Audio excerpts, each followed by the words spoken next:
চাঁদা তো আপনি উঠান, দোকানদার আপনারা যারা আছেন কালকে যদি চাঁদার জন্য আসে বাইন্ধে রাখবেন। মানুষ যদি ধরে আপনাদের পিটায় পুলিশের হাতে তুলে দেয় আমাদের কিছু করার নাই, কারণ চাঁদাবাজদের সবাই ধরে পিটাবে। আমার সাধনা মিটিল, চাঁদাবাজের আশা না ফুরালো, সকলে ফুরিয়ে যাই মা। তো সুপ্রিয় দর্শক, এতক্ষণ আপনারা বুঝে হালাইছেন যে আমি কোন বিষয়টা নিয়ে আজকে আপনাদের সামনে ভিডিওটা তৈরি করব। তো চলুন শুরু করা যাক। তো আজকে যে বিষয়টা নিয়ে আমি তুলে ধরবো, দেখেন হাসরাত আব্দুল্লাহ সে এমপি হওয়ার সাথেই সে কিরিং করে তার অ্যাকশন শুরু করে দিয়েছেন চাঁদাবাজদের বিরুদ্ধে।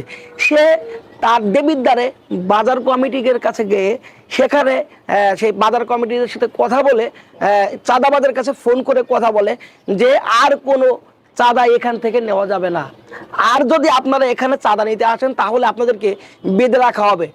তখন কলাম কারো দোষ দিতে পারবেন না। দেখেন এই একটা পোলা, সে আসলে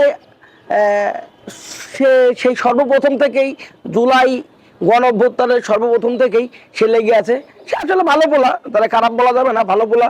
সে দেখেন আজকে কত সুন্দর একটা অ্যাকশন শুরু করেছে। আমরা এরকম তো লোক চাই যাতে কোনো চাঁদাবাজি বাংলাদেশে রাজত্ব করতে না পারে। ভাই অবশ্যই কমেন্ট করে জানাইবেন যে আসলে এরকম পোলা দরকার কিনা। তো আসুন, পোলা যেমনই হোক ভাই, সে দেখেন চাঁদাবাজির বিরুদ্ধে অ্যাকশন শুরু করেছে। তার দেবিদ্বারে কোনো চাঁদাবাজি চলবে না। এখন থেকে তিনি বলেছেন দেবিদ্বারে কোনো চাঁদাবাজি চলবে না। তিনি দেখেন বলছিল একটা সমাবেশে যে তার বাবা কলাম রাজমিস্ত্রির কাজ করে, সে এখন এমপি। এটা কপাল আর ত্যাগের বিনিময়ে পাওয়া।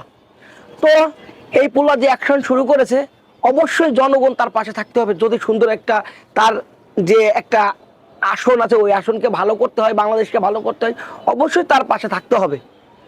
তো হাসরাত আব্দুল্লাহর অ্যাকশন শুরু দেখে আমার অনেক ভালো লেগেছে। সে অ্যাকশন শুরু করেছে চাঁদাবাজির বিরুদ্ধে কোনো রকমের কোনো চাঁদাবাজি চলবে না। তো যার ভিডিওটি ভালো লাগে অবশ্যই টাইম লাইনে শেয়ার করে টাইম লাইনে লিখে দেবেন, যাতে এরকম ভিডিও আরও পেতে পারেন। অবশ্যই আমার চ্যানেলে সাবস্ক্রাইব করে রাখবেন। আর কথা দেখেন ভাই, ওদিকে প্রত্যেকটা এমপিরাই যদি এরকম একটা কাজ করে, দেশকে যদি দেশ বলে ভাবে, তাহলে অবশ্যই আমাদের দেশ একদিন উন্নয়নের শিখরে পৌঁছাবে। তো আসুন আমরা এরকম এমপি যুক্ত করি এবং এরকম এমপি নির্বাচিত করি, যাতে আমাদের দেশের উন্নয়ন হয়। তো আমার হাসরাত আব্দুল্লাহর এই অ্যাকশন দেখে আমার অনেকটা ভালো লাগছে। যার ভালো লাগে অবশ্যই কমেন্ট করে জানাবেন। ধন্যবাদ। দেখা হবে পরবর্তী নতুন কোনো ভিডিওতে। সে পর্যন্ত সবাই সুস্থ থাকবেন, ভালো থাকবেন।